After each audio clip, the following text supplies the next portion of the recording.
Olá, seja bem-vindo à Culturaria da Rê. No vídeo de hoje a gente vai falar do canto 12, metade da nossa obra. E eu vou destacar para vocês essa história toda dos deuses mandarem sinais para os seres humanos, porque no canto 12 ele manda um bem interessante. Quer saber qual é? Fica comigo até o fim do vídeo, que eu vou te contar. Faça esse vídeo chegar a mais pessoas no YouTube. Deixe seu joinha, se inscreva no canal e ative o sininho. Toda semana tem vídeo novo por aqui. Agora, vamos para o nosso conteúdo. Gente, então estamos aqui, canto 12 acontecendo. Vou dar uma resumida no enredo para destacar para vocês, conversar um pouquinho aqui com vocês de como é que os deuses conversam com os homens dentro do contexto da Ilíada e dentro do contexto da tradição grega. Tá bom? Então, o que o canto 12 fala? Ele fala da peia. Gente, os troianos estão dando uma peia nos gregos. Eles estão ali realmente fazendo com que os gregos voltem até os seus navios, recuem, enfim. O negócio está ruim mesmo. E Heitor, ele está sendo dotado de uma força extrema por Zeus, né? Lembra lá de todo o estratagema que Zeus está fazendo para que os gregos se humilhem ali para Aquiles, né?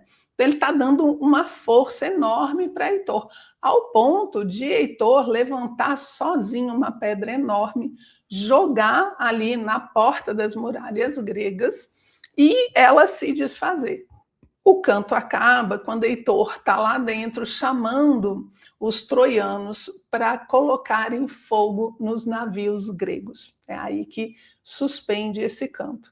É o auge, né? É um ápice, porque até agora a gente tem ali, vai o troiano, vai o grego, vai o troiano, está todo mundo na planície e tal, e agora os troianos estão entrando e eles vão começar a acabar com os navios. Gente, isso é terrível, porque se você queima os navios, eles ficam sem ter como receber abastecimento, eles não têm como fugir, eles ficam totalmente ilhados, né? Então, realmente, é um momento onde os troianos estão achando, a gente vai ganhar, a gente vai ganhar. Só que Heitor, gente, está se achando cara. E Zeus mandou um augúrio, um sinal, um portento, mandou um sinal para ele e Heitor desconsiderou. E é isso aqui que eu queria aprofundar um pouquinho com vocês hoje. A gente sabe que a Ilíada tem várias formas onde Zeus, Atenas se comunicam com os guerreiros. São sons, né? A gente tem Atenas com o som da coruja, lembra que a coruja é o animal de Atena, né? Então, quando ela está por perto, eles escutam o som das corujas. Então, uma coruja cantando é a deusa se aproximando. A gente tem Zeus com seus elementos do raio, o trovão e a águia. Então, direto, quando Zeus quer mandar um recado, ele manda um raio para dizer que está apoiando ou não está apoiando. Aí você que lute para fazer a interpretação do negócio. Está mandando águias, né, como as que acontecem nesse canto, e você que lute novamente para interpretar esse negócio direito. Por quê? E por que eu estou dizendo que lute? Porque é assim mesmo, gente. Porque o ser humano conhece muito pouco do desejo dos deuses. O ser humano conhece muito pouco do destino que os deuses traçaram para os seres humanos. Então, a chance dele errar, digamos assim, numa interpretação é muito grande. Por isso que um bom intérprete, né, dos augúrios, ele é fundamental. E ele tem que ter algumas características, como é o caso de Polidamante, que vai acontecer aqui nesse canto. Então, de onde vem essa tradição? A ideia do grego é que o universo está todo conectado, está tudo junto. Você não tem coisas que acontecem de um lado do planeta que não vão interferir no outro, né? Aquela história do efeito borboleta, ó, eles já falavam disso há muito tempo.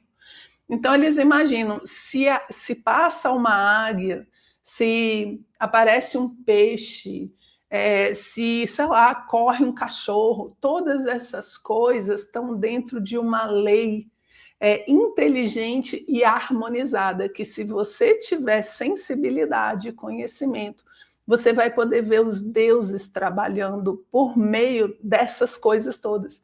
Então, uma coruja que pia não é só uma coruja, é a deusa. Um trovão que cai não é só um trovão. Mas não numa ideia assim de Zeus está lá em cima e pá, joga. Não, não nessa ideia assim mais infantil do negócio, não. Mas numa ideia de forças cósmicas trabalhando. A ideia de que o universo todo é movido por uma inteligência. E se tudo está debaixo de uma lei inteligente, tudo que acontece tem uma razão de ser. E isso é muito legal. Por quê? Porque nada acontece sem um propósito, sem um destino, sem um porquê. Nem os acontecimentos e nem a vida humana. Né? As coisas têm um propósito. Por quê? Porque elas estão dentro desse universo inteligente totalmente conectado. Por isso que quando um pássaro voa, ou uma criança anda, ou uma planta cresce, nasce ou morre, eu posso interpretar isso de alguma forma como essa inteligência. Então é como se os deuses tocassem toda a manifestação e falassem através delas. Olha só que coisa linda, isso é lindo, gente, isso é muito bonito. Uma ideia de que essa conexão faz com que o homem esteja dentro de algo maior do que ele. E quando a gente vê a Ilíada, esses guerreiros, eles estão dentro de um campo de batalha, eles estão dentro de uma história, eles fazem parte de um contexto maior do que eles mesmos. Isso é muito bacana. Quando a gente fala desse contexto, é como se ele fosse um microcosmos. Então, se você reparar, diversas histórias dentro das mitologias são guerras, né? A Grécia tem aí a Ilíada, tem a Titanomaquia, você tem o Bhagavad Gita dentro da Índia, você tem o duelo dos deuses lá no Ragnarok. Então, você sempre tem essa guerra. Por quê? É um momento de descompensação cósmica, digamos assim, né? O que é a guerra? O que é esse duelo? É um enfrentamento de polaridades, de forças, onde o herói que está ali no meio está procurando pelo seu crescimento, pela sua glória, pelo sentido da sua própria existência, pela sua individuação. É como se todo esse cosmos guerreiro funcionasse debaixo de uma lei, onde essa dualidade que está em conflito, em algum momento vai ter que se harmonizar. Alguém vai ter que ganhar, né? Algum guerreiro vai ter que encontrar a solução para essa desarmonia. E aí você vai ter o restabelecimento da ordem para você poder partir para um outro patamar de conflito, porque a vida vai ser sempre conflito, vai ser sempre guerra.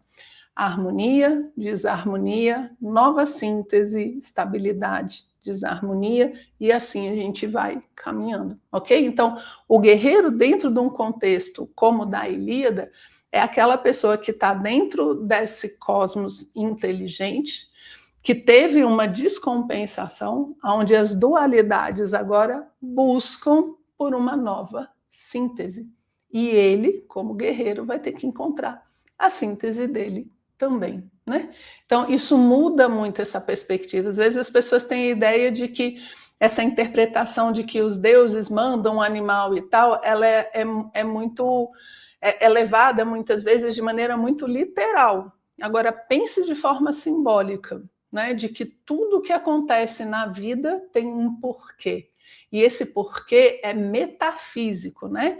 Lembra que o conceito de divindade grego não é o mesmo do mundo ocidental agora, cristão, por exemplo. É um outro conceito. É um conceito de um mundo de forças vivas, né? E essas forças conversam com a gente. E nesse canto 12, então, Zeus quer bater um papo ali e ele manda uma águia, que é justamente o seu animal. Quando ele manda essa águia, ela está vindo pelo lado, acho que o esquerdo, né? Está vindo ali pelo lado e ela está levando uma enorme serpente vermelha no bico para alimentar os seus filhotes que estão, né, um ninho ali para frente. Então, imagina a cena, tá Heitor e Polidamante. Gente, os nomes gregos vou te contar. Polidamante. O que os dois estão fazendo? Eles estão indo contra os gregos, né, para entrar ali nas muralhas. E Polidamante vê a águia e ele consegue fazer a interpretação. E ele interpreta bem direitinho, porque olha só, tá vindo a águia segurando ali a serpente vermelha, vermelha, sangue, sacrifício, né? Então tá vindo. Aí ele olha e fala, pô, legal, vai dar certo. Zeus está mostrando que nós vamos conseguir agarrar os gregos, né? Que seria a serpente ali. O negócio vai dar trabalho, vai ter muito sangue, mas vai dar certo. Ele está até feliz olhando. Aí, de repente, vem a serpente, pá! Joga o veneno, né? Morde a própria águia. E a águia solta a serpente cai e ela se livra. E aí Polidamante vira e fala assim, ô Heitor, vai dar ruim. Esse negócio aqui não vai dar certo não, melhor a gente ir embora, porque Zeus está avisando com a sua águia, pode até entrar aqui, mas vai ter uma reviravolta, né, que é essa serpente que pica a águia, e nós vamos perder. Então, não é para entrar. Zeus está falando para a gente recuar.